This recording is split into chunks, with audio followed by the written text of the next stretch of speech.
क्षणे भवती रतिरस्तु मे मुमुक्षोर्यमिह निरीक्ष्य हतागताः स्वरूपमं ललितगतिविलास वल्गुहास प्रणयनिरीक्षण कल्पितोरुमानः कृतमनुकृतव्यक्त उन्मदान्ध प्रकृतिमगनकिलया यस्य कोपध्वः मुनिगणनिर्पवर्यसङ्कुलेनन्तः सदसि यदुष्टिरराजसूयेषाम् आहर्मणमुपमेपेदः ईक्षणीयो मम दृशिगोचर एष वा आविरात्मः तमेमजहं शरीरभाजं हृदय धिष्टि त्वमात्मकल्पितान् प्रतिदिशमिव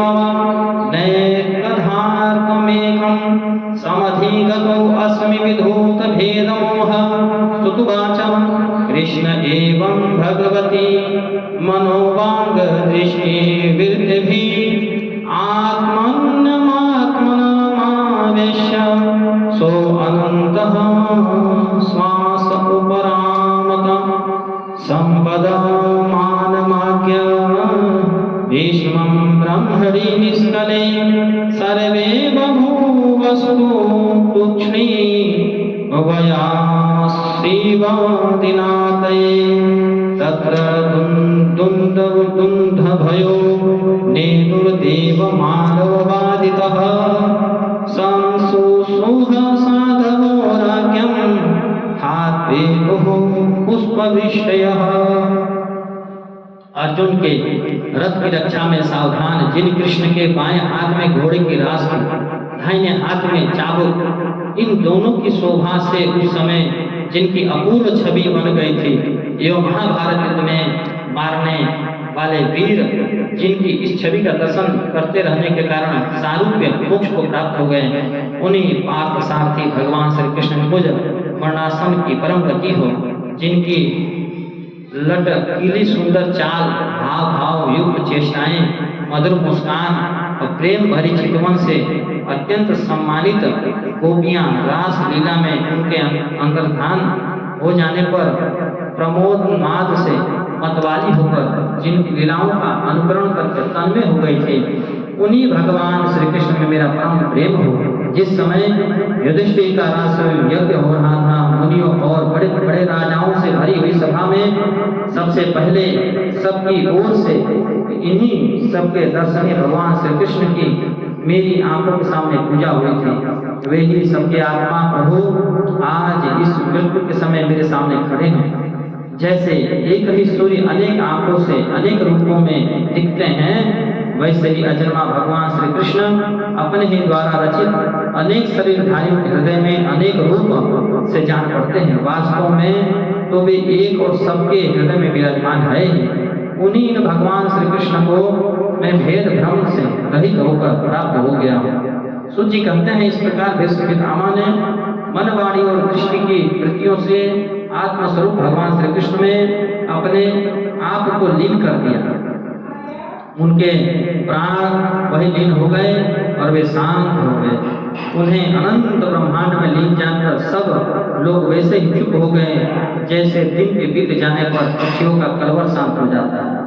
उस समय देवता और मनुष्य नगारे बजाने लगे, साधु स्वभाव के राजा को प्रशंसा करने लगे और आकाश से पुष्पों की वर्षा होने लगी। तस्य निर्हणादिनी संपरेतस्य भार्गव युधिष्ठिरः कारयित्वा मुहूर्तः दुःखितो भवता तुष्णुर्मुनयो हृष्टाः कृष्णं तद्गृहाणामभि ततस्ते कृष्णहृदयाः स्वश्रमान् प्रयुः पुनः ततो युधिष्ठिरो गत्वा स कृष्णो गजाहवयं पितरं सान्त्वयामास गान्धारी च तपस्विनी पित्रा चानुमतो राजा वासुदेवानुमोदितः चकार राज्यं धर्मेण पितृप्रेतामह विभु। सौनक जी युधिष्ठिर युधिष्ठिर ने उनके मृत शरीर की अंत्येष्टि क्रिया कराई और कुछ समय के लिए वे शोकमग्न हो गए। उस समय मुनियों ने बड़े आनंद से भगवान श्री कृष्ण की उनके रहस्यमय नाम ले लेकर स्तुति की। इसके पश्चात अपने हृदय को श्री कृष्ण बनाकर वे अपने अपने आश्रमों को लौट गए।